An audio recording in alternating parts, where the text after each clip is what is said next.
অফিসে ভাল লাগে না, বাসাতেও ভাল লাগে না, কোনো কাজে মন বসে না, ভাল লাগে না, ভাল লাগে না, গলিতেও ভাল লাগে না, চলিতেও ভাল লাগে না, গান করিতেও ভাল লাগে না, পান করিতেও ভাল লাগে না।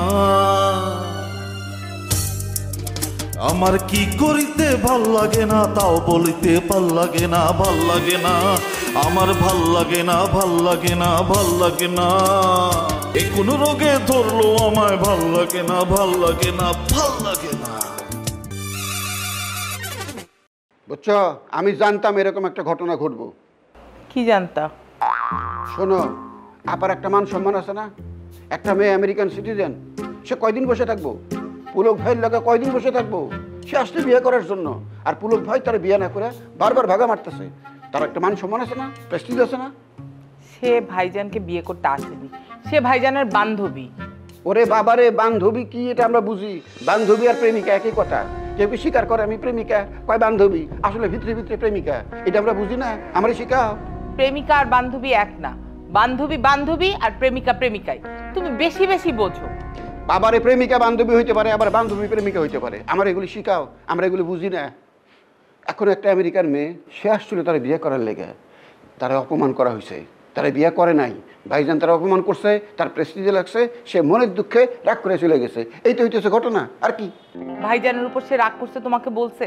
তার হয়তো ছুটি শেষ হয়ে গেছে, এই জন্য সে চলে গেছে। এটা ফালতু কথা, ছুটি শেষ হয়ে গেছে, আসলে সে অপমানিত হয়েছে, এই জন্য চলে গেছে। সব কথা মানুষ মুখ ফিটা কয়। শোনো, লাবণ্য আপা আমেরিকান সিটিজেন, তার একটা মান সম্মান আছে। সে জরিনা সকিনা না যে বিয়ে করার লেগে ঘুরবো এর পিছে পিছে। এই এই জরিনা সকিনাটা কে, বুঝলাম না তো। আর কেউ না, জরিনা সকিনা বলতে আমি বুঝাইছি সস্তা মেয়ে, যাকে মান সম্মান নাই। সস্তা মেয়ে না? আমি তো দেখতেছি তোমার একদম নামটা মুখস্থ, তোমার আগের প্রেমিক ছিল তাই না? আরে দূর, জরিনা সকিনা আমার প্রেমিক হইব কে? আমি এটা উদাহরণ দিলাম যে এত সস্তা মেয়ে না, সে একটা আমেরিকান সিটিজেন, তার মান সম্মান আছে, এর লেগে সে চলে গেছে। দুনিয়ায় এত নাম থুয়া জরিনা সকিনায় গেলা কেন? তোমার প্রেমিকা ছিল একদম কনফার্ম, সত্যি কথা বলো। তোমার লগে পারাই যায় না। আমি ট্রেন চালাই এক লাইনে, তুমি ট্রেন নিয়ে যাও আরেক লাইনে, বুঝছো? আমি কইতেছি এক লাইনে কথা, তুমি আরেক লাইনে গেছো গা। তুমি তো আসো আমার ভাইজানের ভুল ধরার জন্য, আর কোনো কাজ আছে তোমার? ওরে বাবারে, বান্ধবী হোক প্রেমিকা হোক, আমি ফাইনাল কথা কই শোনো, লাবণ্য বা পুলক ভাইয়ের মাথায় ঝাঁটা মেরে চলে গেছে। কি হয়েছে দুলা ভাই? কে কার কপালে ঝাঁটা মেরে চলে গেল? লাবণ্য আপা পুলক ভাইয়ের মাথায় ঝাঁটা মেরে রাগ করে আমেরিকা চলে গেছে। আই, আবল তাবল কথা বলবা না। লাবণ্য আপা চলে গেছে, ছুটি শেষ হয়ে গেছে তো বোধহয়, তাই। ছুটি শেষ হলে তো থাকে যেতেই হবে, তাই না? তাই বলে আমাদেরকে এভাবে না বলে চলে যাওয়াটা কি ঠিক? আমি তো সেটাই কইতেছিলাম যে সে আসলে রাগ করে গেছে গা। হ্যাঁ, পুলক ভাই বিয়ে করে নাই, এই রাগে হে জিদ দে, হ্যাঁ মান সম্মানে লাগছে, হে গেছে গা। খালি উল্টা পাল্টা কথা বলো। আরে লাবণ্য আপা পুলক ভাইয়ের মাথায় ঝাঁটা মেরে চলে গেছে গা রাগ করে। সত্যি? হ্যাঁ, লাবণ্য আপা চলে গেছে আমেরিকাতে। যাই বলেন আপা, দুলা ভাই কিন্তু ঠিকই বলেছেন। লাবণ্য আপা অপমানিত হয়েই চলে গেছেন। আরে আমি তো সেই কথাই কইতেছি। দুলা ভাই সবই ঠিক আছে, কিন্তু লাবণ্য আপা যে চলে গেছে এই কথা আপনাদেরকে কে বলবে? ভাইজান বলেছে। আমি কইতেছি লাবণ্য আপা তো সকিনা জরিনা না, তার একটা মান সম্মান আছে, সে আমেরিকান সিটিজেন। পুলক ভাই তারে ঘুরাইতেছে, বিয়ে করতেছে না, এর লাগে মনের দুঃখে অপমানিত বোধ করে সে দেশ ছেড়ে চলে গেছে গা। হইছে, তোমার অনেক আত্মসম্মান বোধ আছে, তুমি তোমার আত্মসম্মান বোধ নিয়ে বসে থাকো। সহ্য একটা লোক। আরে এই বিষয়টা নিয়ে ঝগড়াঝাটি করার তো কিছু না, একটা সলভ করা দরকার। আরে সলভ কেমনে করবে? হেতে গেছে আমেরিকা, আমেরিকা যায় কি সলভ করা সম্ভব? বাংলাদেশ হইতো হ্যাঁ ডেকে এনে একটা সলভ করা যেত। কি বলো তাহলে? ভাইয়ের এখন অবস্থা কি? কি আর অবস্থা আছে, ভাইয়াই তো আমাকে বললো লাবণ্য আপা আমেরিকা চলে গেছে। হ্যাঁ মিলি, বাইরে যাচ্ছ? হ্যাঁ। হ্যাঁ, তুমি কি আজকেও তোমার ছোট খালার বাসায় যাচ্ছ? কেন? এই না, মানে এই তোমার ছোট খালার বাসার অ্যাড্রেসটা আমাকে দেবে? ছোট খালার বাসার অ্যাড্রেস দিয়ে তুমি কি করবে? ওই যে ওই মিয়া আছে না, ওই শাহিদুল ভাইয়া আর বক্কর ভাইয়া, তারা সারাদিন আমার কাছে শুধু ওই অ্যাড্রেসের জন্য ঘুরঘুর ঘুরঘুর করে। আমি বুঝলাম না, শাহিদুল বক্কর ওটা কেন তোমার কাছে অ্যাড্রেস চাইবে, আর তুমিই বা কেন ওদেরকে দিবে? তুমি ওদের সাথে কথা কেন বলো? কি করব, আমি তো বলতে চাই না, কিন্তু আমার কাছে শুধু এসে কথা বলে। আচ্ছা, এরপরে তোমার ওদের সাথে দেখা হলে তুমি ওদেরকে নিষেধ করে দিবা, যাতে এই বাসার সামনে না আসে। আচ্ছা মিলি, ওই কথা যদি না বলি তাহলে নিষেধ কি করে করব? আচ্ছা ঠিক আছে, তোমাকে নিষেধও করতে হবে না, ওদের সাথে কথাও বলতে হবে না। আমার মনে হয় ওরাই আর আসবে না। ঝিলি, তুই কি বাইরে যাস? একা যাচ্ছিস তাই না? সাথে করে আমার বাবুরে নিয়ে যা মা। ফুপু, আমি তো ভার্সিটিতে যাচ্ছি, ওইখানে আমি বাবু ভাইকে নিয়ে কি করবো? ও তুই ভার্সিটিতে যাবি? আমি তো মনে করছি তুই তোর খালার বাসায় যাবি। অসুবিধা কি? তুই ভার্সিটিতে বাবুর সাথে করে নিয়ে যা। এমনি তো বাবু কোনোদিন ভার্সিটিতে যাইতে টাইতে পারবো না, তোর ওসিলা জীবনে একবার ঘুরে আসুক। আমি তো বুঝতে পারতেছি না ফুপু, ভার্সিটিতে গিয়ে বাবু ভাই করবেটা কি? তোর সঙ্গে সঙ্গে থাকবে, আর তুই ক্লাসে থাকলে আশেপাশে থাকবে। আচ্ছা বাবু ভাই, চলো তুমি আমার সাথে ভার্সিটিতে চলো। শোনো, একটা প্রফেসর আছে আমার ভার্সিটিতে, জানো, যাকেই দেখে প্রথম তাকেই প্রশ্ন করে বসে ডিসিপ্লিন রচনাটা জানে কিনা, মুখস্থ বলতে হয় তাকে। তুমি তো জানো তাই না? না পারলে কিন্তু কঠিন শাস্তি দেয়। না না না মিলি, আমি যাব না, কারণ ওই আমি তো এখনো ইন্টারমিডিয়েট পড়ি না। আমি ইন্টারমিডিয়েট পাস করিনি, তারপরেই না যাব। আসলে ইন্টারমিডিয়েট পাস না করলে কেউ ভার্সিটিতে যায় বলো? আমি যাব না। ফুপু, আমি যাই। যাও বাবা। ছেলে মানুষ একটা মেয়েকে পটাইতে পারে না। কে গাধা? তুই। মামা আম্মা, এটা কি বললে তুমি? দেখো, আমি ঠিকই একদিন ইন্টারমিডিয়েট পাস করব, আবার ইউনিভার্সিটিতে যাব। সেদিন আর তুমি আমাকে গাধা বলতে পারবে না। চাই কিচ্ছু মনে থাকে না, এবার আমাকে পাস করতেই হবে। আরে বড় ভাই, বুঝলাম না, পারভেজ সে তো জরুরি কি আছে? আপনি রতন সিনিয়র সাংবাদিক না? তারপরেও পুলক ভাই বাসা পর্যন্ত যাওয়ার তো আমাকে পারমিশন আছে, ওটা আমরা কামে লাগাই। আরে গাধা, এই সকাল সকাল পুলক ভাইয়ের বাড়িতে দেখ করবোটা কি? তুই বুঝতেছিস না কেন?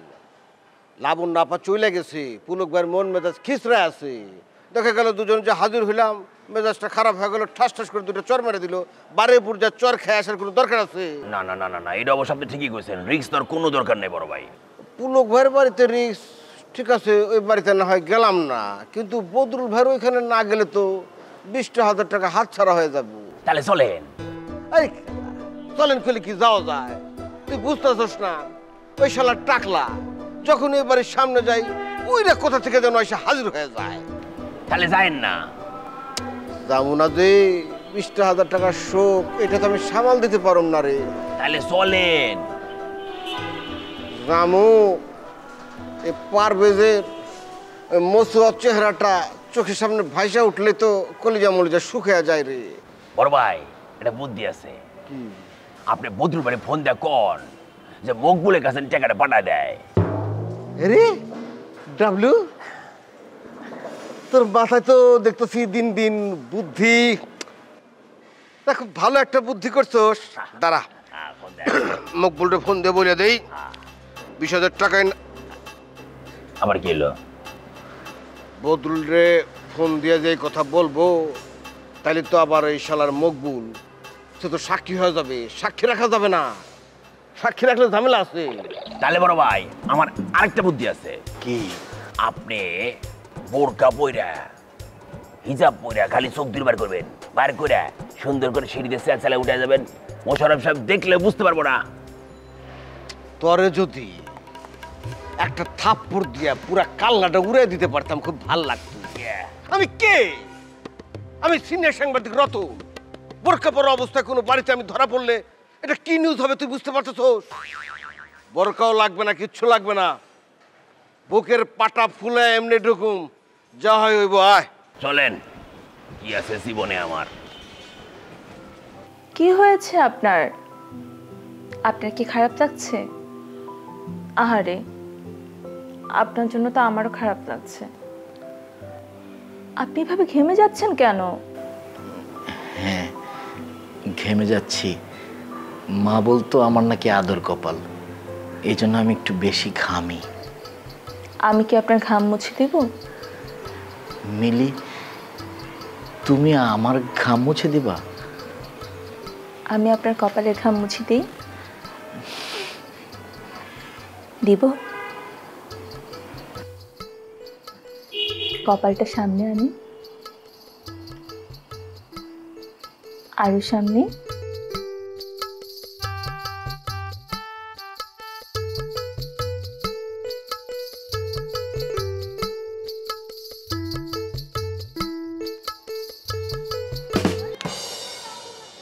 আপনি এখানে?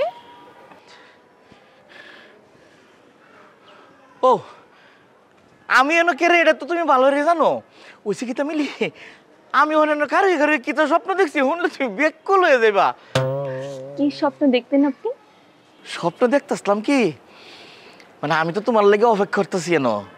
অপেক্ষা করতে করতে আমার সারাটা শরীর ঘামে আছে, তার মধ্যে তোমার মাথাটা বেশি ঘামে। এটা দেখিয়া তুমি তোমার উন্নাতে আমার মাথাটা মুচ্ছা দিতেছো, আমার কি যে ভালো লাগছে মিলি। আমার জীবনটা ধন্য হয়েছে এরকম একটা স্বপ্ন দেখিয়া। এটা যদি বাস্তবে হইতো, আমি তোমার আমার বাড়ি গাড়ি টিহা পয়সা দন দৌলত ব্যাগটা তোমার দিতাম। তাই? হ। আমি যদি আপনার এই টাকের ঘাম মুছে দিয়ে আপনাকে সব দিয়ে দিবেন? অবশ্যই দিয়ে দিয়াম। তাহলে মাথাটা নিচু করেন। ও মায়া, তুমি হাসা কইতাছো? সত্যি কথা বলতেছি, মাথাটা নিচু করো। আল্লাহ, এটা কোন দিন হয় না আমার খারাপ আল্লাহ, আজকে আমার স্বপ্ন পূরণের দিন। মিলি, কি যে কইতাছো তুমি, আমার কিরম জানি লাগতেছে। নিচু করো মাথাটা। ঠিক আছে, ঠিক আছে। ও মাই গড, ও মাই গড, ও মাই গড, ও মাই গড, ও মাই গড, ওই আউ বাবা গো, ও মেরেছে আমরা, মেরেছে মেরেছে মেরেছে। বিষয়টা নিয়ে চিন্তা ভাবনা করা উচিত, বুঝছো? এই তন্ময়, তুই কি অফিস যাচ্ছিস? হ্যাঁ আপা, অফিসে যাচ্ছি। ভাইজান যাবে কি না জানিস? আর ভাইজান যাবে কিনা সেটাই তো জানতে আসছি, কিন্তু পরিস্থিতি যেমন হচ্ছে মনে হয় না ভাইজান অফিসে যাবে। আমার মনে হয় ভাইজান রে ধৈর্য বাইন্দা অফিসে পাঠানো উচিত। এই কি আবল তাবল বলো, ভাইজান কি ছোট মানুষ যে তার ধৈর্য বান্ধা অফিসে পাঠাতে হবে? আরে বাবারে, একটা মানুষ অফিসে না যায় যদি সারাক্ষণ ঘরের মধ্যে শুয়ে বসে থাকে, সে তো পাগল হয়ে যাবো। তাহলে পাঠানো উচিত। আপা, আমার মনে হয় দুলাভাই ঠিকই বলেছে। আসলেই তো আপা, পাগল হয়ে যাওয়ারই তো কথা। কি আবল তাবল বকতেছো? ভাইজান পাগল হবে কেন? খালি পাগল না, আত্মহত্যাও করতে পারে। কয়দিন আগে খবরের কাগজে দেখছি, প্রেমিকার বিয়ে হয়ে যাওয়ার পর যুবক আত্মহত্যা করছে। এই যে প্রেমিকা চলে গেছে, ভাইজানের কি মাথা ঠিক আছে? দেখা গেল প্রেমিকার দুঃখে গলায় ফাঁস নিছে। হায় হায়, কি বলো? চলো তো, চলো। ওই যে কইলাম না, এতক্ষণে মনে হয় জিভলে বাড়াই গেছে গো। ও ভাইজান, ও ভাইজান।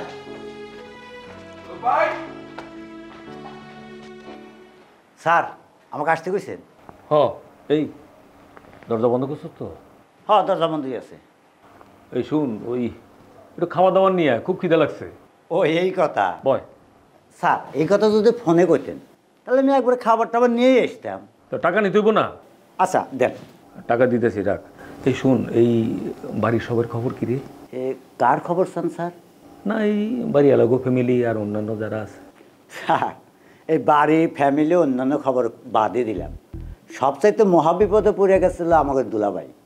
কেন? কেন আবার এই যে আপনি যে ঘটনা ঘটছে না, এরপর থেকে দুলাভাইয়ের উপরে মনে করেন যে একদম খড়গ নেমে এসে উঠতে বসতে তার উপরে নজরদারি চলতেছে। মনে করেন এক রকমের সিসি ক্যামেরা বসায় দিচ্ছে তার উপরে। কেন? কেন আবার, আমাদের আপা তো আগে থেকেই দুলাভাইরে খুব কঠোর টাইটের মধ্যে রাখতো, এটা তো জানেনই। কিন্তু স্যার, আপনার এই ঘটনা ঘটে যাওয়ার পরে বেচার উপরে যে কী চলতেছে, মানে আমাদের আপা মনে করে কি, ওই যে আমাদের ওই যে মোশাররফ সাহেবকে দেখে আপনি বিয়ে করতে উদ্বুদ্ধ হয়েছেন। আর আপনারে দেখে যদি দুলাভাই উদ্বুদ্ধ হয়, সেই জন্য তার তো ঘর থেকে বাইরেও নিষেধ। কিন্তু স্যার, আপনি বড় বাসা বেঁচে গেছেন, বাড়ির সবাই জানে যে আপনার জবান বন্ধ হয়ে গেছেন, আপনি কথা কইতে পারেন না, এই জন্য আপনারা কিছু কয় না। নইলে তো আপা কয়েই দিছিল যে আপনার বাড়ি থেকে বাইর করে দিব। সর্বনাশ, ভাগ্য হলো তন্ময় আমার এই বুদ্ধি দিছিল। আচ্ছা, তন্ময় যে আমার বুদ্ধি দিছে জবান বন্ধ করার জন্য, এটা এই বাড়ির অন্য কেউ জানে না তো? স্যার যে কি কন, এই কথা যদি কেউ জানতো তাহলে কি আপনারা আস্থা রাখতো না? মানে আপনাকে এই বাড়িতে থাকতে দিত? বড় আপা তো মনে করেন যখন তখন আপনার বাড়ি থেকে বাইর করে দিত, কিন্তু আপনি অসুস্থ, কথা কইতে পারেন না, এই জন্যে বড় আপার একটু দয়া হইছে। যাক রে বাবা, বড় বাসা বাসা গেছি, নাহলে তো আমি যদি কথা বলতে পারতাম মানে কি যে অবস্থা হইতো। এমনি তো মানে যে কালকে আইসা আমারে মানে প্রশ্ন মানে জর্জরিত করে ফেলাইছে। আচ্ছা ও ভালো কথা, এখন যদি কেউ আমার পাশে আসতে চায় তুই কবি যে ডাক্তার নিষেধ করছে যে রোগীর যাতে কেউ ডিস্টার্ব না করে, ঠিক আছে? বলে দিবি? আচ্ছা ঠিক আছে স্যার। কিন্তু স্যার ওই যে ছুটি ম্যাডাম যদি আসে? আরে আরে সুইটি আসলে তো অবশ্যই আসতে দিবি, শুধু সুইটি আসতে পারবে, আর কেউ যাতে আমার ডিস্টার্ব না করে, ঠিক আছে? আচ্ছা কোনো অসুবিধা নেই স্যার, ওই টাকাটা দেন তাহলে খাওয়াটা নিয়ে আসি। ধর শোন, তুই যদি কিছু খাইতে চাস তাহলে খাইস। না স্যার, আমি পোলাপান মানুষ নাকি যে আমি কিছু খামো? আচ্ছা ঠিক আছে, তাহলে তাড়াতাড়ি আবি, আমার খুব খিদে লাগছে। আচ্ছা স্যার। যা।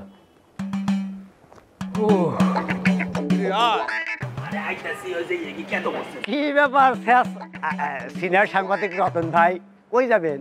উপরে যাবেন নাকি? কার কাছে যাবেন, মোশাররফ সাহেব না টুসি ম্যাডামের কাছে? আরে টুসি ভুসি মোশাররফ এগুলোর প্রয়োজন শেষ। আমি যাইতেছি হইল বদরুল সাহেবের কাছে। বদরুল ভাই। কিন্তু বদরুল সাহেবের কাছে তো এখন যাওয়া যাইব না, সে তো অসুস্থ। এই পাগল, সে যে অসুস্থ তোর কি ধারণা সেটা আমরা জানি না? সে অসুস্থ বলেই তো রোগী হিসেবে আমরা তাকে দেখতে আসছি। বড় ভাই এখন দেখতে হইব না, তার নিষেধ আছে যাওয়া। কিসের নিষেধ? হু আই এম, কে আমি? আমি সিনিয়র সাংবাদিক রতন ভাই। দুনিয়াতে এমন কোনো জায়গা নাই যে সাংবাদিকের প্রবেশ নিষেধ। বাবা সে নিজেই আমাকে আসতে বলছে। বড় ভাই ফাপড়বাজির আর জায়গা পান না না? বদরুল সাহেব আপনাকে আসতে কইব, আর সে তো কথাই কইতে পারে না। আসলে আমার মনে হয় কি বড় ভাই, আপনারা দুইজন ওই যে টুসি ম্যাডামের সাথে দেখা করতে যাবেন। আরে বাবা সে কথা কইলেই তো হয়। তো কত মারি একটা। কি ব্যাপার তোমরা এখানে? বড় ভাই ওই যে ওই বদরুল ভাই আমাকে একটু আসতে বলছিল আর কি। বদরুল ভাই আসতে বলছে? সে আসতে বলবে কেমনে? সে তো কথাই বলতে পারে না। হ্যাঁ, সে কথা বলতে পারে না, কিন্তু নখ তো চালাইতে পারে। সে নখ দিয়া মেসেজে লিখছে যে যে রতন ভাই আপনি যেখানে থাকেন তাড়াতাড়ি আমাকে দেখতে আসেন। মেসেজ করছে? মেসেজ দেখা, ওই মেসেজ আমারে দেখা। বার করো। কয় না যে যেখানে বাঘের ভয় সেখানে রাত পায়। শোনেন, সে মেসেজ পাঠাইছে। আমি রিক্সা দিয়ে আসতেছিলাম, মেসেজ পড়তেছিলাম, হঠাৎ করে রিক্সাটা এমন করে ব্রেক করছে, হাত থেকে ঠাস করে মোবাইল পড়ে গেছে। এখন চালু হয়েছে কিন্তু ওই মেসেজ শো করে না। শো করে না? না ভাই, তোমরা আজকে ওই টুসি ম্যাডামের সাথে ফোনে কথা বলছো না? টুসি ম্যাডাম? হ্যাঁ কথা হয়েছে, কিন্তু আপনি যেটা ভাবতেছেন ওরকম কিছু না। ওই যে জমির দলিল সম্পর্কে একটু জানতে চাইছি। বুঝতে পারছি। আমি তো তোমারে আন্দাজে ঢিল মারছি। তোমরা যে সত্যি সত্যি কথা বলছো এটা তার প্রমাণ হয়ে গেল। তোমরা কিন্তু এখন স্বীকার করলা, তাই না? তোমাদের না করছি টুসি ম্যাডামের সাথে কখনো ফোনে কথা বলবা না, এই বাড়িতে কখনো ঢুকবার চেষ্টা করবা না। মকবুল? Yes sir. আর কখনো এদেরকে এই বাড়িতে ঢুকবার দিবা না। Yes sir. কিসের ইয়ে স্যার? এটা কি ওনার বাড়ি? এটা পুলক ভাইয়ের বাড়ি। পুলক ভাইয়ের সাথে আমি দেখা করতে পারবো না? ঠিক আছে, শোনো, তোমাদের সর্বোচ্চ রাস্তা হলো দোতলা পর্যন্ত। তার উপরে যদি ওঠার চেষ্টা করো তাহলে ওই যে পারভেজ আছে না, হ্যাঁ, দেখা করার দরকারই নাই। দেখা না করলে কি না, আমরা কোনোদিনই আসবো না। আমরা কোনোদিনই আসবো না। চল চল, এমন তো না যে এখানে আমাদের ভাত মাছ। চল। যত সব, কখনো এদের প্রশ্রয় দিবা না। দেবো না স্যার। স্যার এই পারভেজ কেডো? পারভেজ কেডো? তোমার অত জেনে লাভ নাই। তোমার যে ডিউটি তুমি সেই কাজ করো। পারভেজ কেডো? পারভেজ ভালো মেডিসিন তো, এইটা দিয়েই আমি ওই সিনিয়র সাংবাদিক এক দৌড়ের উপর রাখবো। পারভেজ কেডো আমি ঠিকই খুঁজে বার করবনি। ভাল লাগে না, ভাল লাগে না। আপনি এখনো যান নাই? তাহলে আমি সরাসরি ব্যাংকে চলে যাই। হ্যাঁ, পুলক ভাইকে আজ অফিসে আসবে না? রনির সাথে কথা বলছি। ও রনির সাথে বলছিলেন না বৃষ্টির সাথে বলছিলেন? আমি আপনার সাথে ইমিডিয়েট দেখা করতে চাচ্ছি। খুব ইমার্জেন্সি বা জরুরি কিছু? অবশ্যই জরুরি। খারাপ লাগতেছে? কি হয়েছে? তুমি এইভাবে কথা বলছো? খারাপ কথা তো অবহেলা আর অপমান করো। তন্ময় ছেলেটা যে এত ট্যালেন্ট। টাকা উদ্ধারের পদ্ধতি কি? আচ্ছা, এই অফিস ঠিকঠাক মতো আছে তো? তন্ময় ঠিকঠাক মতো আছে? উনি তো আসলে ব্যাংকে আছেন। উনি তো না